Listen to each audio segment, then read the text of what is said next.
Bugün Tatarstan'ın devlet suvereniteti algan günü. Uruslar, Ursa koşup Patpivalı Tatarlarının kayıbırılışı din gurrudu deyip жүрелер. Kim almaштырған ол бәйрәмне? На каком основании? Ол закон біле принимателіге рейбір бет ол. Кім алыштырған болған екен? Кім алыштырған? Әсте отырушылар. Шулар бере добро. Құтыртып тігі Мәскеу күтін жалаушылар. Вот так.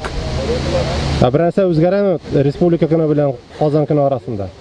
Өзгермесін пускай. Но закон біле қабыл етілген Татарстанның ол независимісі вақытында исімі білетмеше айтылырға тиіс. Ничего она подмену етірген. Мәселе неше кетер уздырға керек, сізіңше?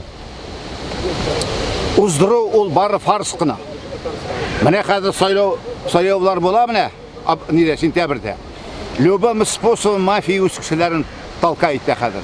Мафия, банды татарстанский. Дұрысын еткен, мені 67 яш, мен қорқырған еші. И міне шулар, қазір шулар, олар бірнешікте не заинтересованы Татарстанның независимін отмечайттырге. Мен простой кіші өзімді мнениеген айтам жігітлер.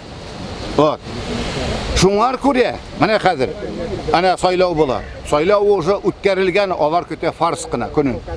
Уже сайланған мұнда, банды сайлап қойған кішілерін керек ұрынға.